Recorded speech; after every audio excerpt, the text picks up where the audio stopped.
هاتنی سوپای تورکیا بۆ نێو خاکی هەرێمی کوردستان و عێراق و جێگیربوونیان لە نزیک پارێزگای مووسڵ کاردانەوەی بەدوای خۆی داهێناوە ژمارەیەک لە هاوڵاتیان هەرێمی کوردستان لە ڕێپێوانێکی مەدەنیاندا بەتوندی ئیدانەی لەشکرکێشەکانی تورکیایان کرد و داوای بەپەلە دوورخستنەوەی ئەو سوپایان کرد لە سنوورەکانی هەرێمی کوردستان و عێراق.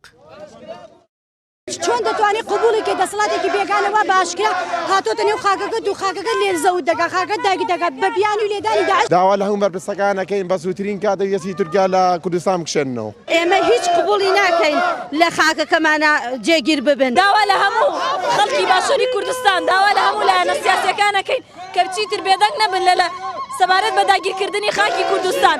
لەشکرکێشەکانی سوپای تورکیا بەتایبەت جم و جوڵەکانیان لە چەند هەفتەی ڕابردوودا هاوڵاتیان یەرێمی کوردستانیان نیگەران کردووە و پیان وایە هاتنی سوپای تورکیا لەم کاتەدا ئامانجدارە و مانەوەیان دەبێتە مەترسیەکی گەورە بۆ سەر ئایندەی هەرێمی کوردستان.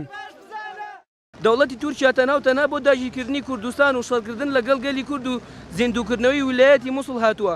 هاتنی سوپای تورکیا ئامانجێکی لە پشتۆ ئێمە هەموومان دەزانین و بینیمانەکە لە سنوورەکانی ڕۆژاوای کوردستان تورکیا چەندین جار هاوکاری داعشی کردووە ئێساش بۆ بەسەر ڕووی نەکردوێتە باشووری کوردستان و ناوچەکانی وسڵکە دژایەتیکردنی داعشکە کاتۆ بۆ داگیرکردنی خاکی کوردستانە پێشێڵکاریەکی زۆر گەورەیە بەرامبەر بە گەلی کورد و بە سنووری کوردستان. جیا لە کاردانەوە ناوخۆیەکان هاتنی سوپای تورکیا و بەزاندنی خاکی عێراق لەلایەن حکومەتی ناوەندیەوە بەتوندی وەڵام دراوەتەوە لەگەڵەوەشدا بەشێک لەلایەنە سیاسیەکان یەرێمی کوردستان هۆشداریان داوە لە مەترسی جێگیربوون و هاتنی ئەو سوپایە و بە پێشێلکردنی سەروەریەکانی خاکی عێراق و هەرێم ناویان بردووە.